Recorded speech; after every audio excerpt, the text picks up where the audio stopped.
무궁화 꽃이 피었습니다. Kisah Mary Bell, psikopat muda yang melakukan pembunuhan berantai saat usia 11 tahun demi kesenangannya. Kisah psikopat bukan hanya ada dalam film atau novel, tapi juga banyak ditemukan kasusnya di dunia nyata. Salah satunya ada kisah psikopat muda yang menjadi seorang pembunuh berantai saat usianya masih 11 tahun. Dia adalah Mary Bell, psikopat asal Inggris yang terbukti bersalah atas pembunuhan dua balita pada tahun 1968 lalu. Pada pertengahan musim panas tahun 1968 di Scotwood, London, Inggris, dikejutkan dengan penemuan mayat bocah laki-laki.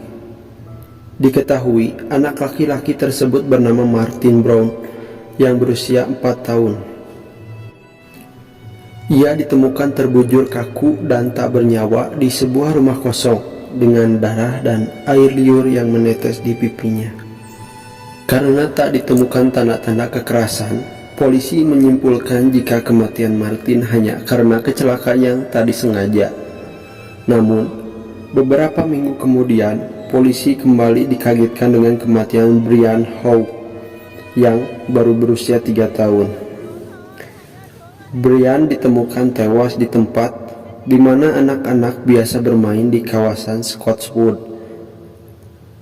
Brian ditemukan dengan berbagai luka aneh.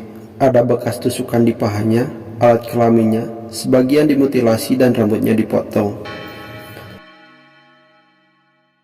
Beberapa hari setelah penemuan mayatnya, polisi baru menyadari jika di perutnya terukir huruf M yang dibuat menggunakan benda tajam.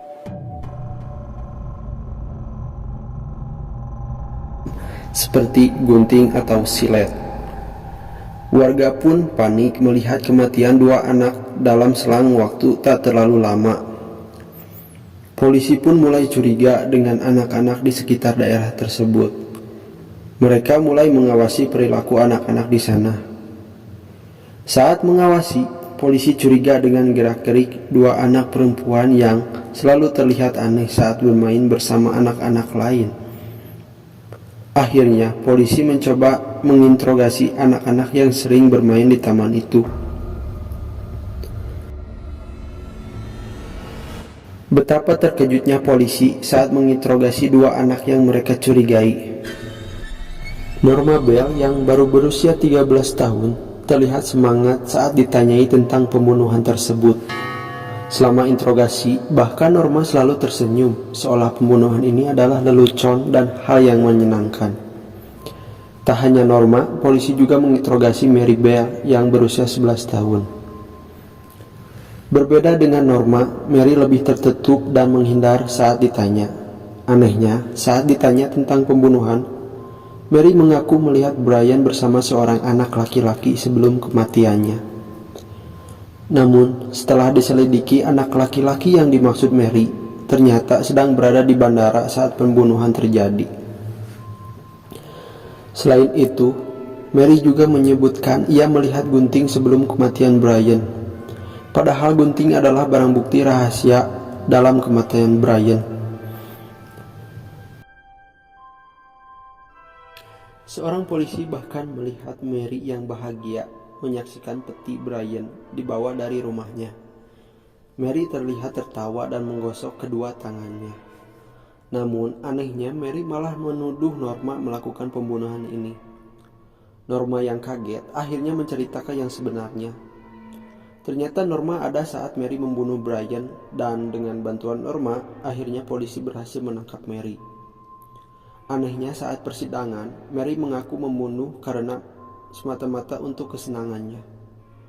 Mendengar pengakuan Mary, hakim menyatakan bahwa dia adalah orang yang berbahaya dan merupakan ancaman serius bagi anak-anak lain. Mary pun dijatuhi hukuman 12 tahun penjara. Mary Bell bebas pada tahun 1980 saat usianya 23 tahun. Ia dibebaskan dengan syarat diawasi segala tingkah lakunya di masyarakat. Selain itu, Mary Bell diberi identitas baru untuk memberinya kesempatan hidup baru dan melindunginya dari perhatian media. Ia terpaksa pindah beberapa kali untuk menghindari hantaman dan pencarian media. Sampai akhirnya pada 1984, dia dan keluarganya ditemukan oleh awak media. Semua orang mengepung rumahnya dan ingin ia dihukum lagi. Namun, ternyata ia dilindungi oleh pemerintah karena masa tahanannya telah berakhir dan dia memiliki hak untuk hidup terlepas dari masa lalunya yang kelam.